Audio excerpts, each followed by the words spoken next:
Pues Antonio Zarzalejos, muy buenas tardes. Te Muy llamo buenas tardes, Joaquín. Muy buenas tardes. de hablar contigo, ¿no? No, he estado mirando unas cosas tuyas porque como te dije el otro día, bueno, como yo tampoco soy periodista, tampoco suelo presentar a la persona con la que charlo, ¿no? Bueno, es una charla, ¿no? Pero bueno, sí, he estado mirando algunas cosas.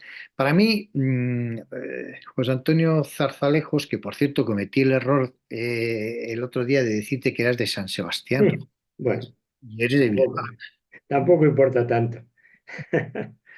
Bueno, no, yo creo que eres uno de los periodistas de referencia del país, ¿no? De este país, ¿eh? Periodistas de referencia de España. La opinión de José Antonio Zarzalejo, sobre todo en algunos temas muy concretos, pues es importante y las cosas que tú has ido diciendo, pues cuentan, ¿no? Hay bueno, unos cuantos periodistas, pues más o menos de tu edad, ¿no? Pues que sí, que son referencias del país. Tú eres claramente uno de ellos. Bueno, pues José Antonio nace en Bilbao, como hemos dicho, en el 54, es abogado. Cuando vi que habías empezado trabajando en el periodismo en la Gaceta del Norte, me hizo gracia porque recuerdo perfectamente, sabes que yo soy navarro y de hecho nos conocimos en la cena, ¿no? de navarros. La Gaceta del Norte tenía la redacción en la Plaza Príncipe de Viana en Pamplona y tenía un tremendo, luminoso Gaceta del Norte, ¿no? Recuerdo enfrente de casa de mi abuelo, desde niño, desde muy pequeño, veo eso. He visto esto. Bueno, Bueno, así. perdona que te interrumpa, pero es que la Gaceta del Norte, yo empecé muy joven, recién acabada la carrera de Derecho, pues podría ser 22 años, era el gran periódico del norte de España. Sí, Tenía sí. muchas ediciones y además tenía digamos, mucho cuajo editorial, ¿no? Lo que pasa es que a la Gaceta del Norte le ocurrió un problema que no fue solo de la Gaceta del Norte y otros periódicos, sino que no digirió la transición y no digirió la transición fundamentalmente en el País Vasco, que fue especialmente dura, ¿no? Y en esa competición que tenía con el Correo Español y el Pueblo Vasco, pues el Correo Español, el Pueblo Vasco tuvo más capacidad de adaptación, de leer los acontecimientos, sobrevivió, pero la Gaceta del Norte, pues no, y fue gran periódico que está en la historia del periodismo del siglo XX. Sí, sí, así es. Ya te digo, yo recuerdo bien.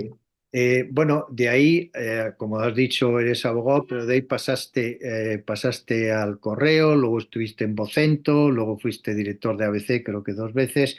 Estás en el mundo de la comunicación, en una compañía muy conocida de comunicación. Estuve. Ya no estás. No, mi carrera por una parte es la carrera jurídica, yo hago las oposiciones a letrado de la Diputación Foral de Vizcaya, saco la plaza en el 1978 y hasta 1989 lo que hago es simultanear el análisis jurídico, político de lo que está ocurriendo en España, la Constitución, el desarrollo estatutario, el desarrollo del bloque de constitucionalidad a través de las leyes orgánicas y lo simultaneo con mi profesión, que en este caso es que llega a ser jefe del servicio jurídico de la Diputación Foral de Vizcaya, hasta que ya tuve que elegir o carrera jurídica o carrera periodística. Y entonces se me ofreció pasar de colaborador a ser primero director adjunto y director del correo. Eso fue en el año 90 y dejé mi carrera jurídica, no de estudiar derecho, porque sigo permanentemente estudiando. Como director adjunto y director hasta el año 98, director editorial del Grupo Correo hasta 1999 y ahí es cuando ya pasé a dirigir ABC, efectivamente en dos etapas, una entre 2004, perdón, entre 1999 y 2004 y otra segunda entre diciembre de 2005 y febrero de 2008. Y luego cuando salí, sí me incorporé como vicepresidente para asuntos públicos de la consultoría, que es la más importante de España, que es Llorent y Cuenca. Y ya no Y estás ahí. no, ya volví de nuevo al periodismo, pero esta vez dedicado por completo al proyecto editorial del Confidencial, que es en el que estoy y además, pues muy a gusto, me siento muy libre y bueno, en un soporte que es nuevo, no es de papel, con lo cual me he integrado en la nueva ola de periodismo, que es naturalmente la digital. Oye, una pregunta, José Antonio. Yo pregunto a todas las personas de nuestra edad, ¿eh? Yo tengo más o menos tu edad. eh, ¿Tú pensabas que era posible en la política española llegar a donde hemos llegado? No, no, pero no solamente por estos acontecimientos, también por otros anteriores, ¿no? Pero no, porque estos acontecimientos son distópicos. Hay que irse a la bibliografía de la ficción distópica de Orwell y compañía para entender que las sociedades pueden regresar sobre sus propios avances, ¿no? Que es lo que ha ocurrido en España. Yo creo que nunca pudimos pensar que el rey Juan Carlos iba a abdicar en 2014 por las razones que lo hizo, con la convulsión que eso significó. No pensamos que en el año 2015 el sistema de partidos iba a quedar fulminado con un multipartidismo con fuerte acento republicano en la izquierda y nunca pensamos que iba a prosperar una moción de censura constructiva, porque no había prosperado ninguna anterior en 2008. A partir de 2008 todo empezó a ser posible, ¿eh? Con el Partido Socialista de Pedro Sánchez. Y la situación a la que hemos llegado, insisto, es distópica porque se da la enorme paradoja de que el Estado y la nación están gobernados por un partido que no tiene suficientes efectivos parlamentarios y que depende de los votos de los partidos más rigurosamente antisistema, que son los secesionistas de Cataluña, el partido que es legatario de la banda terrorista ETA, guste o no que se diga, que es Bildu, y fundamentalmente su núcleo duro, que es Sortu, y en otra medida, pues también el Partido Nacionalista Vasco. Es decir, ahí hay una cuarentena de diputados que sostienen al gobierno, una treintena de diputados que sostienen al gobierno, que son claramente hostiles a la Constitución en todas sus versiones, tanto en lo que se refiere a la forma de gobierno del Estado, a la monarquía parlamentaria, como al fundamento constitucional, que es la unidad territorial de España. Fíjate, José Antonio, que tú y yo estábamos estudiando en la universidad cuando muere Franco, ¿no? Sí, Yo los veranos salía fuera de España, ¿no? Para aprender idiomas, cosa rara en nuestra generación. sí, Y, y claro, yo las primeras veces, todavía en tiempos de Franco, yo pasaba vergüenza, ¿no? En Inglaterra, cuando uno decía que era español, se medio reían de ti, Franco, ¿no? Estábamos en una cosa bastante vergonzosa, ¿no? Una España de blanco y negro, en fin, terminando una dictadura todo bastante lamentable. Y yo me sentía, yo no te digo que me diera vergüenza ser español, porque eso nunca, ¿no? Pero yo no me sentía muy orgulloso de las cosas que estaban pasando en España, sino más bien lo contrario, ¿no? ¿Quién me iba a decir a mí que siento ahora exactamente lo mismo respecto a mis colegas europeos? Siento exactamente lo mismo, o sea, yo siento una cierta vergüenza, ¿no? De lo que pasa en España, porque estamos dando una imagen de que los españoles no sabemos entendernos entre nosotros, ¿no? O sea, es esa escena de Goya, ¿no? De los dos cuerpos medio enterrados pegándose garrotazos, y eso pues es lamentable, ¿no? Como dices bien, cuando el PSOE no tiene los apoyos, no se trata de una ideología, sino bueno, a ver cómo puedo hacer para gobernar. Entonces, claro, la suma me da de esta manera y entonces entro y con los secesionistas, con Bildu, Sortu, etcétera. Cuando tienes por otro lado un partido, ¿no? Que es el PP, que juntos podrían representar los intereses generales del 80% de la población. sí, Y pero eso José, vamos a ver, eso, todavía, eso tiene una explicación por difícil y por enrevesada que pueda parecer. Eh, el Partido Socialista cambia su dirección en el año 17 cuando regresa Pedro Sánchez, que bate en las primarias a Susana Díaz y que lo que hace es, digamos, da un bofetón a toda la nomenclatura histórica del Partido Socialista. A partir de ahí se produce una ruptura en el proceso histórico de continuidad del Partido Socialista, porque no hay que olvidar que el Comité Federal que se celebra el 1 de octubre del 16, ante el que tiene que renunciar Pedro Sánchez, eh, lo que hace es desautorizarle para que haga un posible gobierno con los independentistas. Eso que en aquel momento Alfredo Pérez Rubalcaba llamaba o denominó Frankenstein. Bueno, él regresa luego victorioso, después de unas primarias, y lo que hace es poner en marcha lo que le obligaron a detener el 1 de octubre de 2016. Ese es el corte. Y vuelve la izquierda por donde solía. Vuelve la izquierda española por donde solía. Un camino trillado, porque ya se hizo en el pasado. La izquierda tuvo la oportunidad de modernizar España después del régimen de la Restauración con la República y no lo consiguió. No solamente no lo consiguió, sino que tuvo crisis existenciales en el año 31, en el año 32, en el año 34 y finalmente en el propio 36. Y siempre de la misma manera, por la cuestión territorial, es decir, por la unidad nacional. Creímos que la Constitución solucionaba esto, pero la Constitución no lo ha dejado, no lo ha dejado solucionado. Ha dejado un modelo territorial abierto, discutible, que ha servido a este Partido Socialista para entrar en una negociación mercantil con los partidos independentistas. La proyección exterior de España, yo no sé si estoy muy de acuerdo contigo, porque ¿sabes lo que ocurre? Creo que en este momento en los demás, yo por lo que he viajado también en estos últimos años, incluso en estos últimos meses, me da la sensación de que los países se están ensimismando y que tenemos, la información de España en los medios internacionales es muy breve, muy corta, muy poco relevante. Fue muy relevante cuando hicimos la gran transición, efectivamente. Ese es el punto. El pacto de la transición fue un ejemplo histórico, ¿no? España superaba todos sus demonios familiares.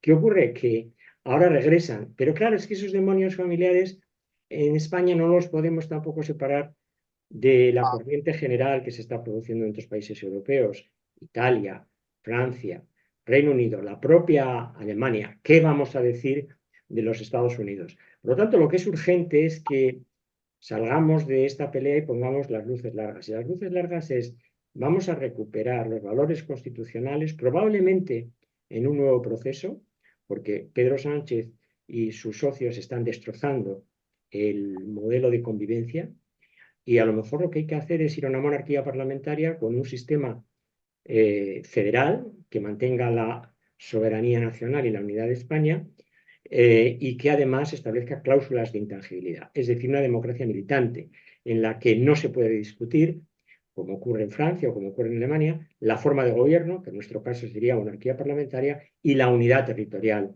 de España. Hasta que no nos lo planteemos en unos términos finales y dramáticos, pero muy realistas, creo que estaremos dándole vueltas a lo que se llama el sanchismo. Creo que el sanchismo es una inmensa trampa y hay que salir de la trampa del sanchismo diciendo vamos a mirar adelante y si determinada izquierda hace una apuesta por una fase destituyente como la actual, elevémosla y digamos sí.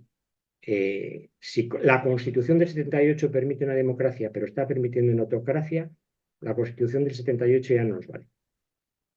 Una cosa, José Antonio, sobre el tema, como no, tenemos que hablar de amnistía, ¿no? Vimos todo ese proceso, ¿no? Que empieza con los indultos, que era hacer lo contrario de lo que se había dicho, de lo que dijo Sánchez, ¿no? Lo tengo que traer a España, Puigdemont, luego dijo aquello de que era el Le Pen español, ¿eh? Y que iba a aumentar las penas de los delitos, digamos, de deslealtad o que fuera, ¿no? Con la unidad de España. De ahí vienen los indultos. Luego viene la sedición. Ujú. La sedición argumentando que era para homologarnos con Europa. Luego vienen los abogados de derecho, expertos jurídicos, de derecho comparado, Ujú. que dice, bueno, en la mayoría de los países europeos, la sedición Sí. viene a ser la alta traición. O sea, usted está mintiendo. Nos ha dicho Ujú. homologarnos con Europa Sí, sí. y además, quiero decir, en el Sáhara no hay que poner regulaciones para las riadas porque no hay ríos. Si no existiera la sedición o una figura parecida en Europa, que existe, pero si no existiera, en España habría que ponerla, puesto que hay personas que dicen que van a por ella, ¿no?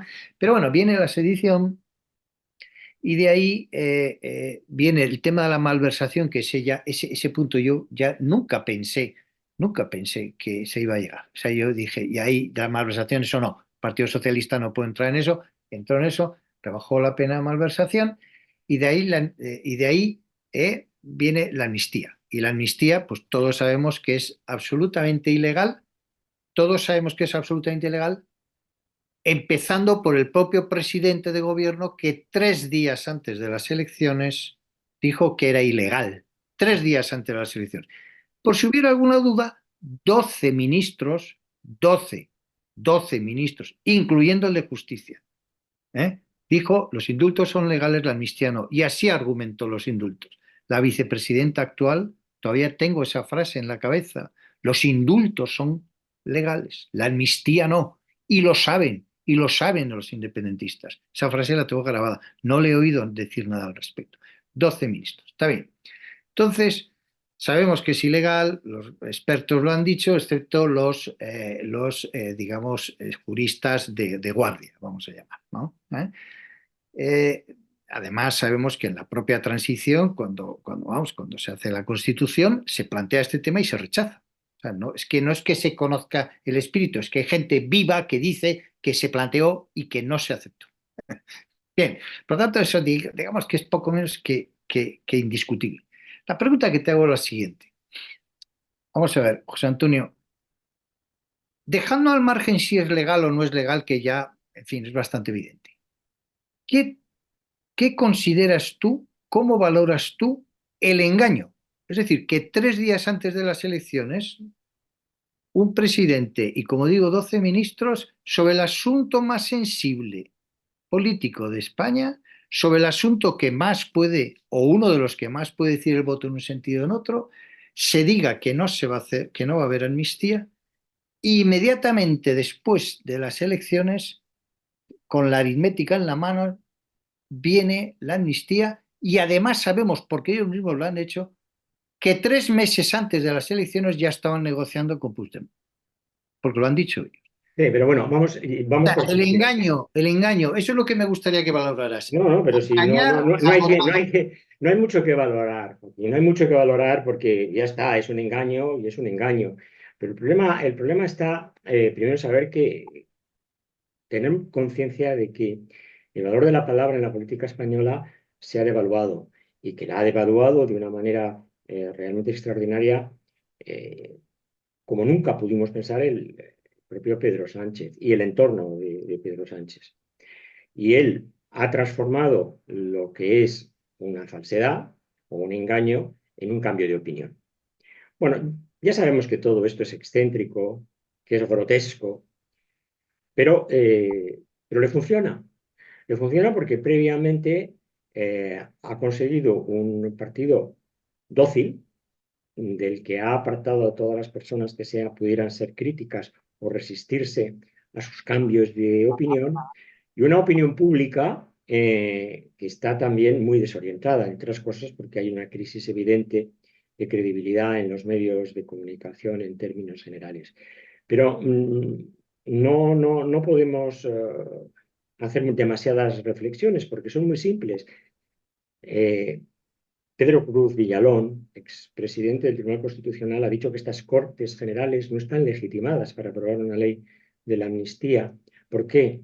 Porque no han sido autorizadas por el cuerpo electoral para hacerlo. Es más, una amnistía podría tener algún sentido si se somete al cuerpo electoral el 23 de julio, lo que no se hizo, y si es adoptada por una mayoría aplastante de las Cortes.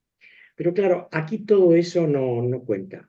Aquí lo que cuenta es que la amnistía es una contrapartida a 7 o a 14 votos. No es más, no es más que eso. Es una operación puramente mercantil. Entonces, esto es una crisis, digamos, de grandeza de la política. La política en España está reptando reptando en el suelo. ¿Quién ha llevado a ese suelo la política española? Pues indudablemente Pedro Sánchez y las personas que acompañan a Pedro Sánchez.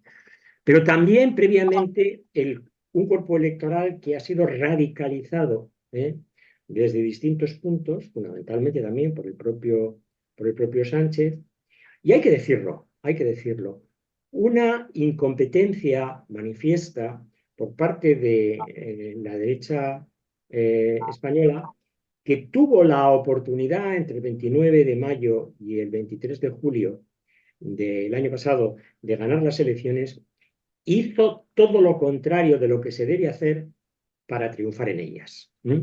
Por lo Por tanto, ejemplo, por por ejemplo, ejemplo, por ejemplo, los pactos con Vox que tenían que haberse aplazado, como pues hizo el Partido Socialista, para empezar, sí, y segundo, estableciendo un modelo de relación adecuado entre el Partido Popular y Vox, con unos compromisos por parte de los unos y de los otros para hacer una oferta inteligente y asumible.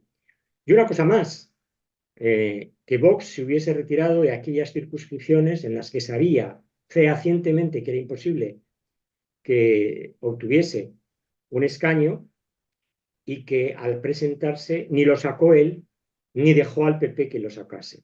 Si eso se hubiese producido, como dicen los técnicos, en torno a 6, 7 circunscripciones, hoy por hoy estaría gobernando el Partido Popular con el apoyo probablemente externo, es decir, con pacto de legislatura con Vox, y no estaríamos en esta situación. Por lo tanto, digamos, achacamos con justas razones una serie de problemas al gobierno socialista y a Pedro Sánchez, tampoco debemos olvidar que es que enfrente se lo han puesto también muy fácil.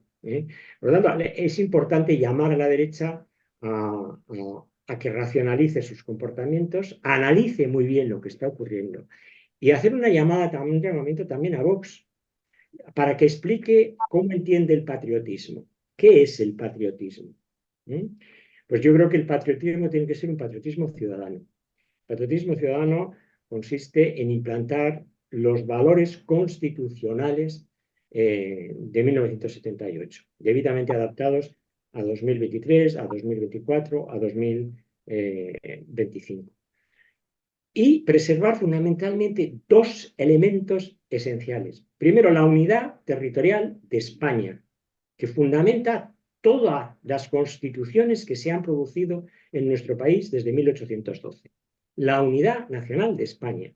En segundo lugar, la monarquía parlamentaria, porque ya hemos visto que hemos tenido dos repúblicas y las dos fracasadas, y que el peor rey es mejor que cualquier sistema republicano. Para nosotros, como para los daneses, como para los suecos, como para los británicos, como para tantos pueblos como los Países Bajos o Holanda, o como los belgas, ¿no?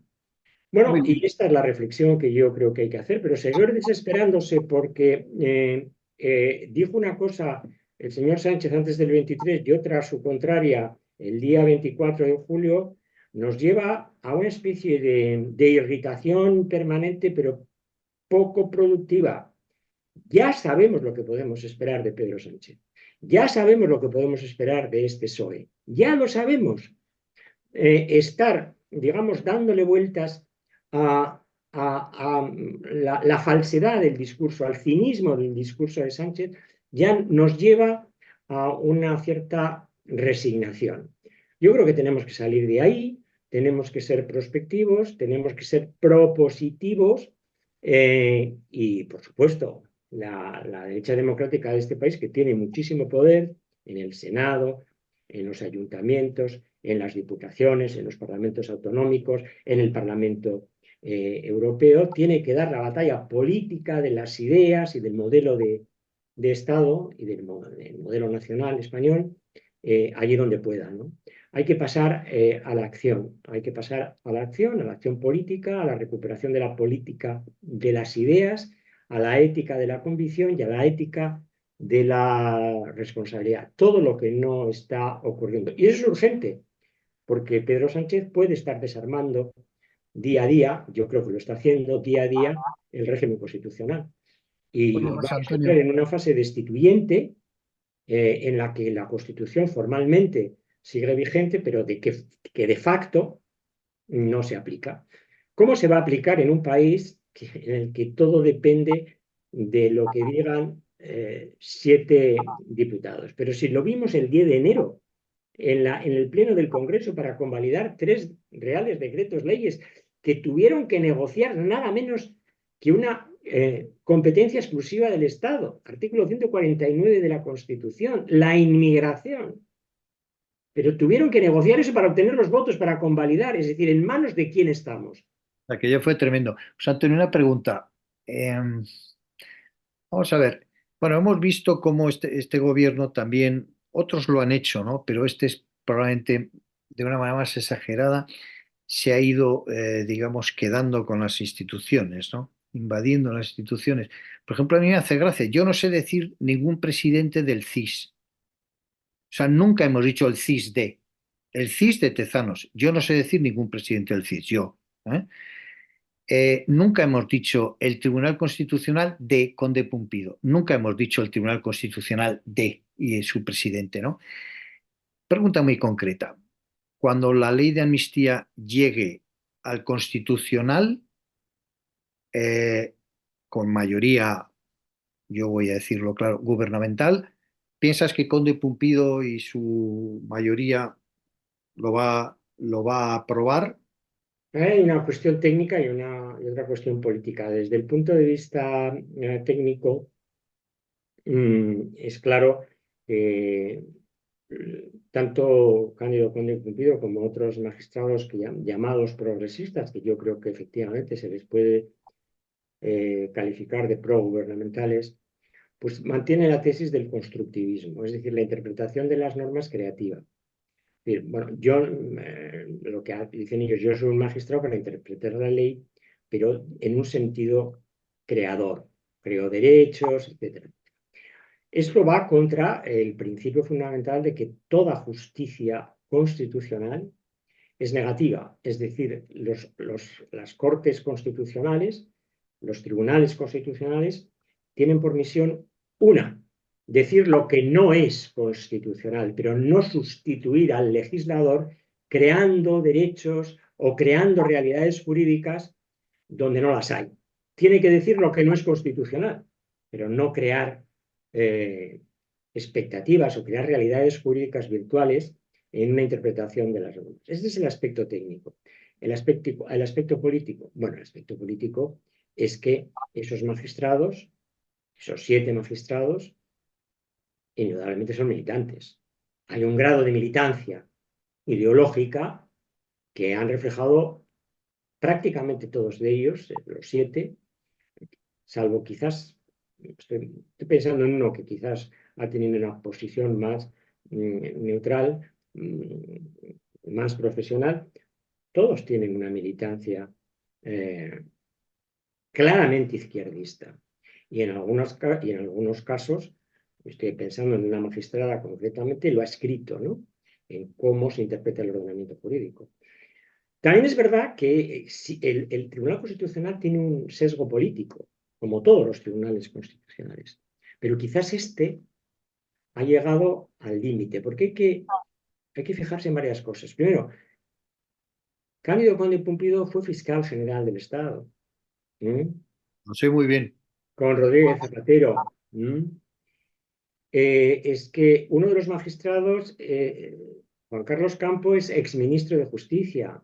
Es que otra magistrada, Laura Díez, sale directamente de una dirección general de la Moncloa. Bueno, claro, ¿dónde está la apariencia de imparcialidad en estas personas, en estos magistrados? Mi pronóstico es que la ley sería respaldada por la mayoría del Tribunal Constitucional, es decir, por 7 magistrados, que serán 6, porque como sabes, Juan Carlos Campos se ha abstenido. Sí. ¿eh? Lo que no Y por entiendo es por cierto, qué no ¿por qué se abstiene si ya ha dicho que es inconstitucional? Pues eso, ¿Y bueno, por qué sí, pero no, abstenerse? este es un Que tema diga muy lo mismo que interesante. cuando era ministro, ¿eh? Pero esto es un tema muy interesante. ¿Por qué se abstiene? ¿Porque ha sido ministro o porque ya emitió un juicio sobre la constitucionalidad? Si es porque ha sido ministro, le acepto la abstención, pero entonces se tiene que abstener también la señora Díez, que era directora general en la Moncloa. Y tendría que abstenerse incluso el propio conde Pumpido, porque era un cargo de libre designación, como fiscal general del Estado. Pero si es por emitir un juicio técnico, como magistrado que es de carrera, no tiene por qué abstenerse. Tiene que ir al debate del Tribunal Constitucional y votar en contra de la ley de amnistía. Es una abstención cobarde, o por lo menos si no es cobarde, muy confusa. Antonio, Pero pero aquí surge, yo creo que la van a ratificar. Ahora bien, déjame que termine con esto.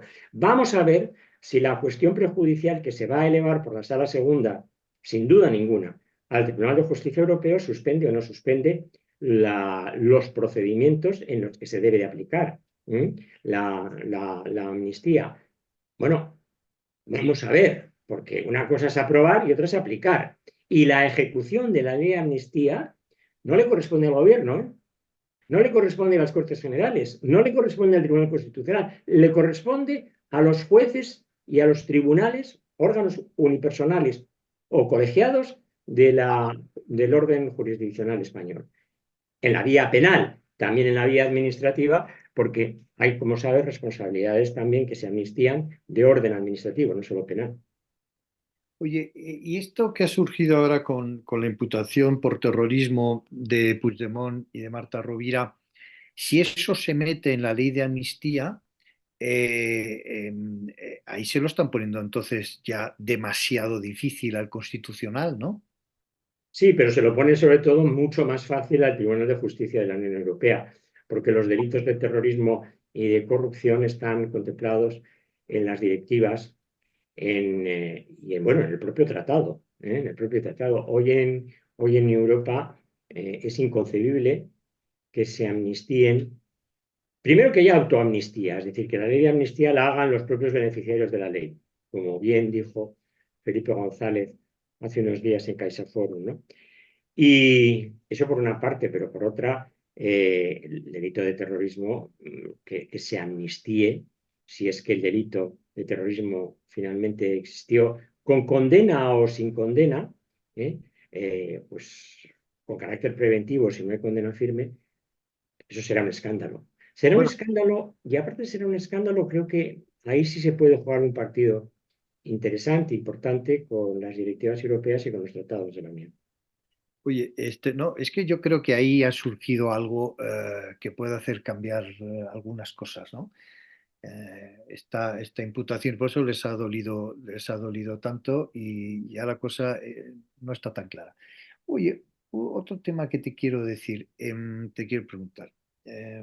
Bueno, líneas rojas, ya nos reímos de las líneas rojas, ¿no? Pero Es las que no líneas las hay, rojas no son, las son, hay. son No. verdes, líneas verdes. Vamos a llamarle a lo que ahora han llamado el Partido Socialista, ha llamado líneas rojas, vamos a llamarle líneas verdes. Las líneas verdes dicen no va a haber referéndum de autodeterminación. Pregunto, ¿tú crees que va a haber un referéndum de autodeterminación en Cataluña o un pseudo referéndum de autodeterminación, alguna chapuza tipo votan pero no es consultivo, algo para que no hagan caer el gobierno? No, yo creo que con carácter a corto plazo, no, no. Ahora están focalizados en la amnistía, en sacar adelante la ley y luego en lograr que haya una aplicación por parte de los jueces y tribunales.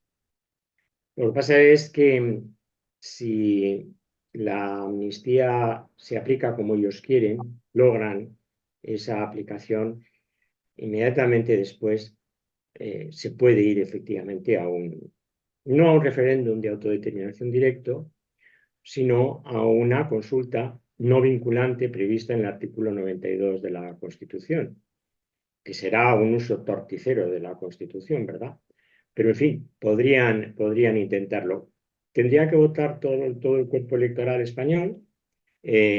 Evidentemente, la respuesta sería no, pero territorializarían los resultados. Entonces, podría suceder que en el conjunto de España la consulta no vinculante fuese no, que es lo más probable, pero que en Cataluña fuese sí. Y con esa territorialización de los resultados, esgrimir una nueva legitimidad para entonces sí exigir un acuerdo un referéndum de autodeterminación. Pero hay que ser claro sobre este punto y descubrir también el juego. En el fondo, a los independentistas o separatistas catalanes y también vascos no quieren exactamente la independencia. ¿Eh? Porque saben que la independencia es un desideratum, quedarían fuera de la Unión Europea. No, no. Ellos esgrimen el llamado derecho a decidir y la autodeterminación como un instrumento permanentemente coactivo, porque lo que pretenden es funcionar de forma confederal y bilateral. Es decir, que el Estado fuese un Estado prácticamente confederal, en la que por una parte Cataluña, por otra parte País Vasco, y veremos a ver Navarra, y lo demás, que sería España, hablasen de igual a igual. Y ese resto, que es España, pues sería su repositorio, digamos, su mercado financiero, su mercado demográfico, su mercado exportador, y cubría sus insuficiencias. Claro, ¿qué ocurre? Pues como decía el magistrado Luis María Díez Picazo, es que los separatistas jugarían en los dos bandos de la mesa y nosotros, los españoles, jugaríamos solamente en uno. Es decir, lo que se trataría es de colonizar el resto de España en beneficio de las sociedades nacionalistas, independentistas de Cataluña y del País Vasco. Por lo tanto, no pretenden tanto una independencia radical cuanto un estatuto de bilateralidad confederal. Este es el grave peligro. Por Este, ese camino se va, porque hay que leer los acuerdos del Partido Socialista con el PNV, con Esquerra Republicana de Cataluña y con Junts. Y no sabemos el implícito o no expreso o no publicado con Bildu, que probablemente irá por una vía diferente, que es la de otorgar a un plazo corto o medio una serie de indultos muy amplios a buena parte de los 150 presos de la banda terrorista ETA que están cumpliendo condena. más Navarra y el Ayuntamiento de Pamplona, que Bueno, es eso va de suyo, eso va de territoriales. suyo, eso ya se ha ejecutado, es decir, Sí, se ha hecho. el pacto Se ha hecho. en Pamplona ya se ha ejecutado, como se ejecutó también el apoyo por omisión a María Chivite en el gobierno foral, ¿no? Evidentemente, sí. Navarra además está en este momento entre los intereses del Partido Socialista, del PNV y de Bildu, porque Navarra es absolutamente esencial para la existencia de una masa crítica para hacer esa confederación. Sería País Vasco-Navarra, Cataluña y el resto de España. Exactamente. Y aparte Navarra, pues también tiene toda otra parte de completar esa historia épica, Sí, también. es reino que ellos. Jerusalén, Pamplona como Jerusalén. Eso es, ¿Mm? exactamente. Oye, muy bien. Mira, no se me había ocurrido. Sí, hombre, siempre la tierra prometida para los vascos. Me ha hecho gracia cuando has Para dicho. los vascos nacionalistas, no para mí, yo soy bilbaíno y español, para los vascos nacionalistas de siempre, de toda la vida de Dios, eh, Pamplona, Iruña, como ellos dicen en euskera, pues ha sido Jerusalén. Y Carlos Garaikoetxea fue el primer lehendakari del gobierno vasco y presidente del Euskadi Buru Batzar, porque aparte de los méritos que pudieran concurrir en su persona, pues es que era navarro, ¿eh?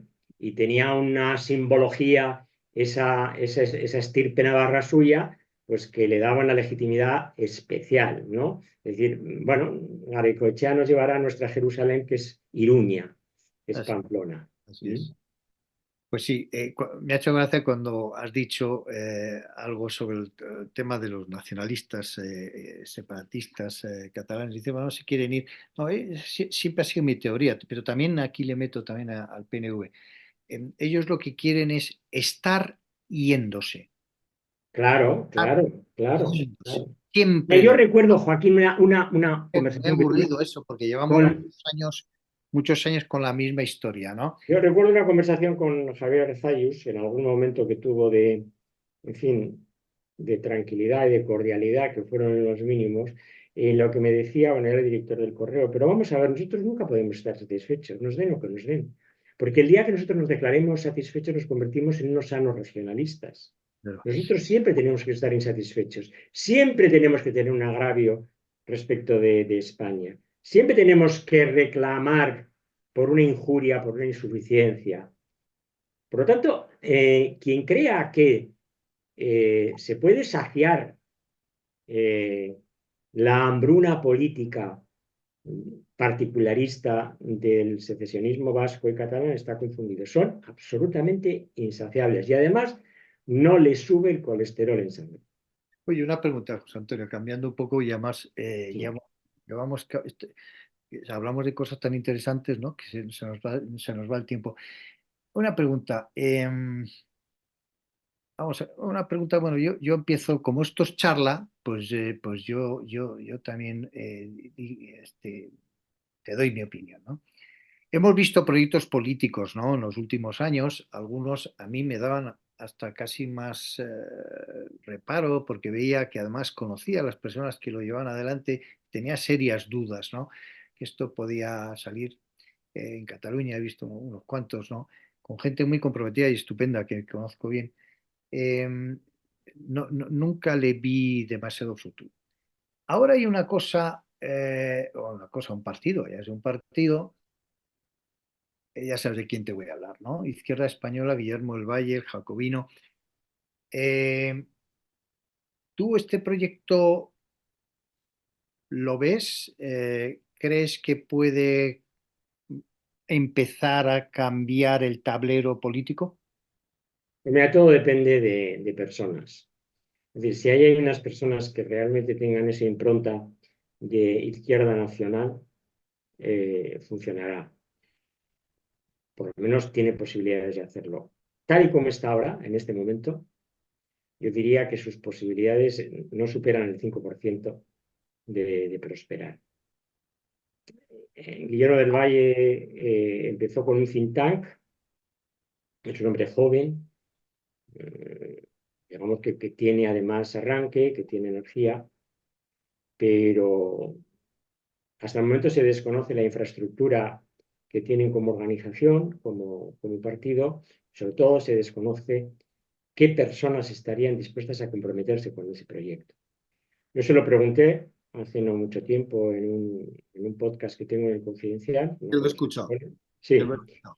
Y bueno, pues no me dio nombres, no me dio nombres, ¿no? Y yo creo que en este momento la política tiene una impronta muy personal y por lo tanto importa muchísimo quiénes son las caras, los rostros, las voces de esa izquierda nacional. Con lo que hay en este momento, yo no creo que tiene muchos visos de prosperar. En todo caso, ¿qué necesitan ellos para sacar la cabeza? Pues lo que necesitó Ciudadanos en el año 14 y Podemos en el año 14, las europeas, es una circunscripción nacional y que en torno a 250, 270, 300 mil votos se obtiene un escaño. Quiero recordarte, sin embargo, que por ejemplo en el año 14 Vox, que era ya una organización que estaba a la derecha del Partido Popular y que hoy es la tercera fuerza política, pues no obtuvo escaño, ¿no? Y tuvo que esperar hasta el año 18, diciembre del 18, para tener representación en el Parlamento andaluz. Por lo tanto, los periodos de maduración de las nuevas organizaciones son bastante largos. Vuelvo a repetirte, Vox empezó su manifiesto fundacional desde el año 13 y hasta el año 18, es decir, 5 años transcurrieron hasta que tuvo representación en el Parlamento de Andalucía. No creo, sinceramente no creo que Izquierda Nacional, salvo que presente unos nombres muy llamativos, con mucho tirón, pueda tener éxito en las europeas del 9 de junio. Mira, José Antonio, yo te voy a dar mi opinión. Bueno, Guillermo del Valle me parece una persona que se comunica muy bien, ¿eh? Y yo le veo, a él personalmente le veo mucha valía y talento, ¿eh? Eh, Tiene gente a su alrededor joven muy buena, ¿eh? Te voy a dar dos nombres, Gorka Maneiro y Víctor Gómez Frías. Son dos personas de primera. Eh, Tal como está ahora, tampoco le veo mucho futuro, pero si se sabe, si se sabe agrupar las diferentes iniciativas que están surgiendo y las que van a surgir, y buscar una figura que realmente simbolice a la izquierda que no pacta con el nacionalismo, y esa figura, me voy a mojar, es Nicolás Redondo, ese proyecto de agrupación de la izquierda, una izquierda alternativa al PSOE que no está dispuesta a negociar con el separatismo y con el nacionalismo, a ese proyecto en unas europeas sí le veo posibilidades. Bueno, vamos a verlo, vamos a verlo. Yo creo que la alternativa al PSOE debe salir del propio PSOE. Eh, Estamos dados. bueno, pero es que estamos dados, pero o se intenta, yo creo que en cambio hay mucho movimiento interno en el Partido Socialista. Otra cosa es que se refleje. Vuelvo a repetirte, el acto de CaixaForum fue muy significativo, ¿no? Con Felipe González y con Eduardo Marina, y lo que ambos tienen detrás.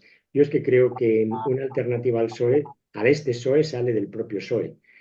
Vamos a ver lo que tú dices, pero no me consta que Nicolás Redondo haya asumido un compromiso todavía formal con Izquierda Unida.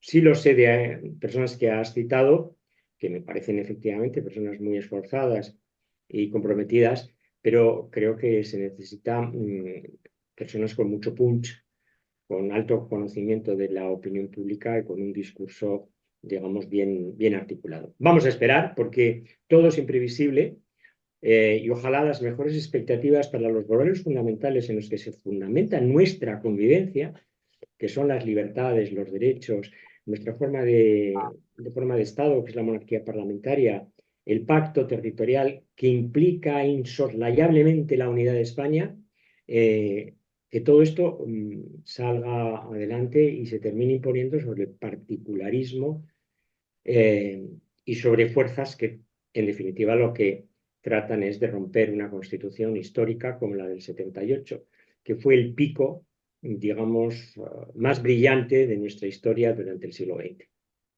Bueno, a mí tampoco me consta que Nicolás Redondo esté comprometido a tratar de agrupar a todas esas iniciativas, vamos, de izquierda que pudieran eh, hoy votar al PSOE, ¿eh? Tampoco me consta que él tenga esa decisión en la cabeza, que lo vaya a hacer. No me consta que sea así. Eh, Desde luego, yo me alegraría mucho si toma esa decisión, porque me parece que es la persona más adecuada para liderar un movimiento de este tipo, y sinceramente no veo otra, ¿eh? No veo otra que lo pueda hacer, y esta gente de izquierda española, que me parece, como digo, una iniciativa importante, pues requiere, yo creo que para que esto funcione, requiere de una agrupación con otras personas, ¿no? Pues vamos a ver, vamos a esperar, Joaquín, ¿eh? Vamos a Vamos a ver, esperar. a ¿Mm? verlo. Oye, muy rápido, Sí, para ya porque terminar, porque si no sí. vamos a cansar mucho. Eh, y claro, la pregunta, a ver qué esfuerzo intelectual hacemos para contestar rápidamente. Balance del reinado de Juan Carlos I, tú que fuiste la persona que diste la noticia de su abdicación. ¿Qué balance, con una cierta perspectiva, haces tú del reinado de Juan Carlos Pues I? si hago una cosa rápida, digo que tiene luces y sombras.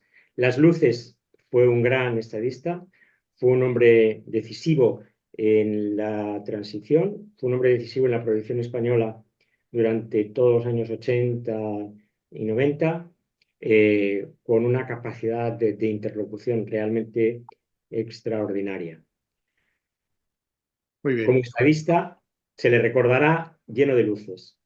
Sin embargo, como persona se dejó dominar por pulsiones inadecuadas, incompatibles con la ejemplaridad que requiere la legitimación de ejercicio de la monarquía parlamentaria. Me estoy refiriendo, pues, a conductas inapropiadas en distintos órdenes y que no es preciso aquí repetir.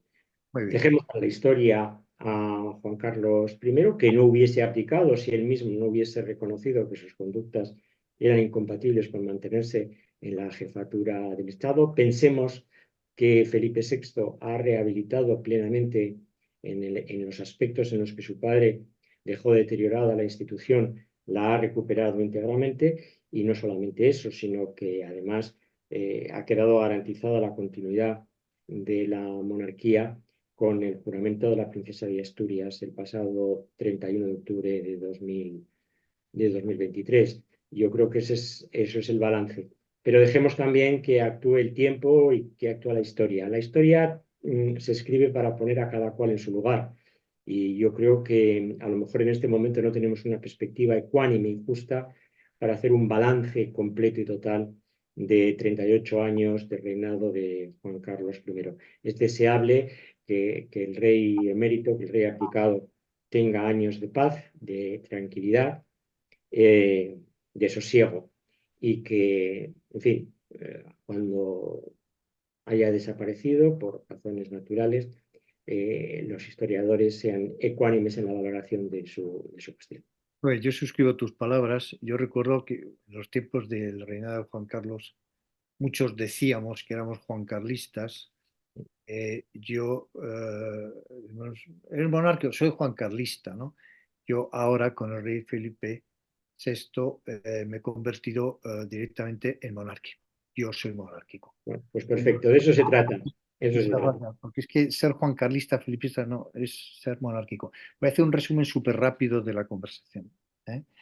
Bueno, hemos empezado diciendo tú que nunca, en efecto, pensaste que podíamos llegar a donde hemos llegado, no entendiste todo aquel movimiento de PSOE con Podemos republicano, y hablas ya del PSOE de Pedro Sánchez que depende de los secesionistas.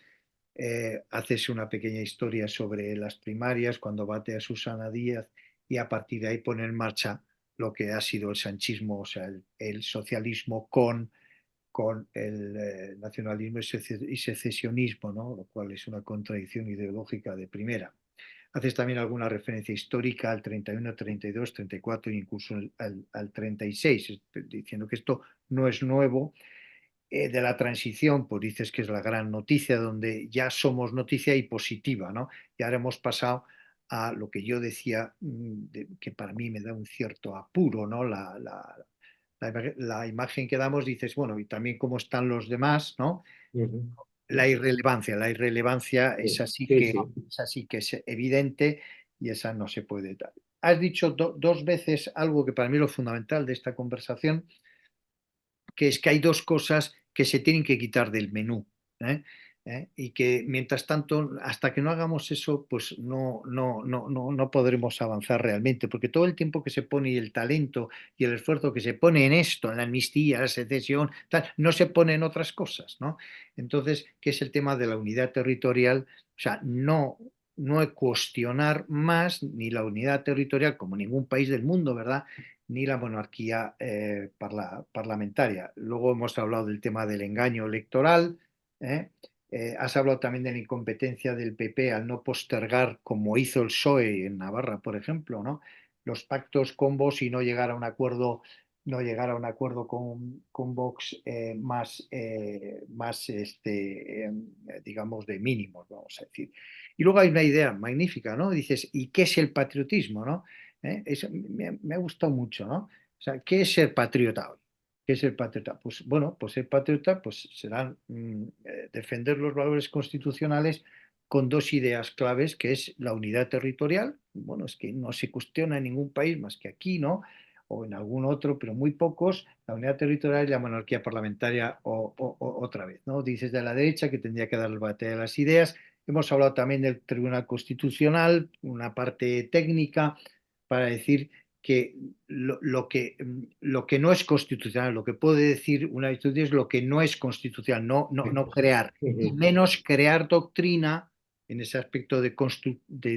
Constructivismo, sí, sí, sí. Exactamente. Cuando además esto en todo caso se tendría que justificar por una razón enorme, ¿no? Una razón absolutamente absoluta que no puede ser formar gobierno. Bien, en cuanto a la parte política, hemos hablado de los 7 magistrados que podemos decir militantes, ¿no? Militantes, piensas que la amnistía, tal como está en este momento, la terminará aprobando el Tribunal Constitucional, pero claro, dices, y luego hay que ejecutarla. Sobre el referéndum de autodeterminación, dices, bueno, vamos a ver si hay una consulta no vinculante que se regionaliza y entonces ahí se saca una lectura y dices lo que ellos pretenden, que o yo llamaba de estar yéndose, que es un Estado confederal, en donde esté España y luego haya tres o dos, Cataluña, País Vasco con Navarra, para una relación bilateral, que es lo que siempre ellos han pedido. Hemos hablado de Navarra como parte esencial del País Vasco, también de la épica histórica, etcétera. Otra vez, y sobre Izquierda Española, tú dices que hoy no lo ves viable tal como están las cosas, a pesar del talento de las personas que están ahí. Y yo digo, bueno, vamos a ver si esto puede evolucionar a una agrupación de diferentes partidos o iniciativas políticas de izquierda que no estén dispuestos a pactar con el nacionalismo. Y yo creo que más o menos esto es lo que hemos dicho. Este es el resumen. Yo creo que está bien hecho el resumen y estamos fuera de hora. Y ¿Eh? estamos fuera. Pues Muy Antonio, bien. muchísimas gracias. Gracias. Y nada, pues ya nos iremos Gracias a viendo ti. por ahí. Nos seguiremos en contacto. Muy ¿Eh? bien. Mucho ánimo. Adiós. Gracias. Adiós. Adiós. Muchas gracias.